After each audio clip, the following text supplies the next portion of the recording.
Hello friends, welcome to my channel. ఈరోజు మనము chicken fry ఈజీగా ఎలా ప్రిపేర్ చేసుకోవాలో చూసేద్దామండి. చాలా అంటే చాలా టేస్టీగా ఉంటుంది ఈ ప్రాసెస్లో మీరు ట్రై చేసినట్టయితే.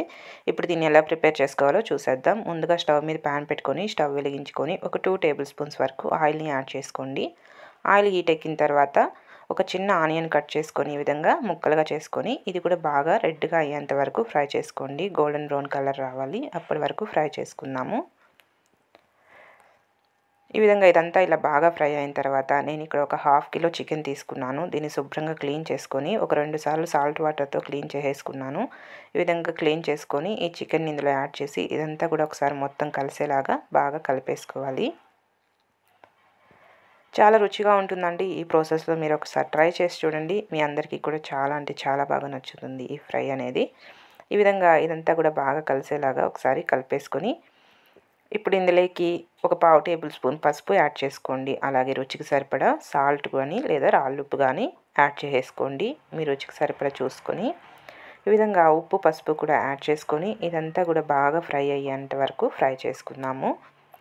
ఈ విధంగా మొత్తం కూడా ఒకసారి బాగా కలిపేసుకొని మీడియం ఫ్లేమ్లో పెట్టుకొని బాగా ఫ్రై అయ్యేంత వరకు ఫ్రై చేసేసుకోవాలి. ఈ చికెన్లో నుండి వాటర్ అనేది రిలీజ్ అవుతుంది. ఇదే వాటర్లోనే ఈ చికెన్ అంతా కూడా బాగా ఫ్రై అయిపోవాలి. ఫ్రై అయిపోయి ఇలా ఆయిల్ అంతా పైకి తేలుతూ ఉంటుంది కదా, ఇప్పటి వరకు దీన్ని ఫ్రై చేసుకుందాం. ఇప్పుడు ఇందులోకి కరివేపాకు రెమ్మలు, ఒక 4-5 పచ్చిమిర్చి చీలికలు ఈ విధంగా చేసుకొని యాడ్ చేస్తున్నాను. ఈ విధంగా కరివేపాకు పచ్చిమిర్చి కూడా యాడ్ చేసి ఇదంతా ఒకసారి బాగా కలిపేసుకున్న తర్వాత ఇక్కడ నేను ఒక టేబుల్ స్పూన్ అల్లం వెల్లుల్లి పేస్ట్ని కూడా యాడ్ చేస్తున్నాను. ఈ విధంగా అల్లం వెల్లుల్లి పేస్ట్ కూడా యాడ్ చేసి ఇదంతా కూడా బాగా మిక్స్ అయ్యేలాగా మిక్స్ చేసేసుకొని మీడియం ఫ్లేమ్ మీద పచ్చివాసన అంతా కూడా పోయేంత వరకు ఫ్రై చేసేసుకుందాము.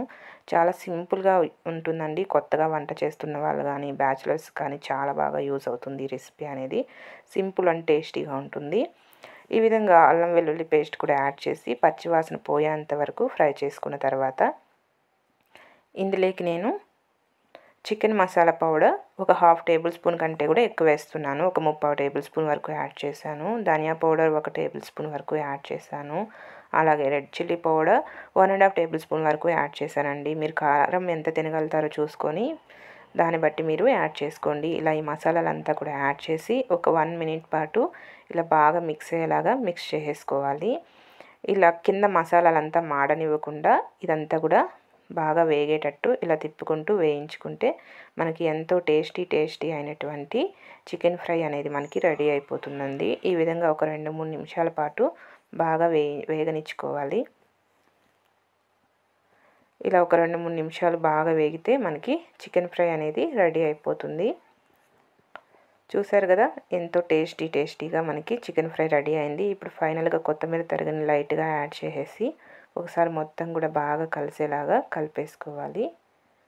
ఈ విధంగా మొత్తం కూడా ఒకసారి బాగా కలిసేలాగా కలిపేసుకొని మనం వేడి రైస్లోకి సర్వ్ చేసుకుంటే ఎంతో tasty chicken fry ready. Okay friends, bye.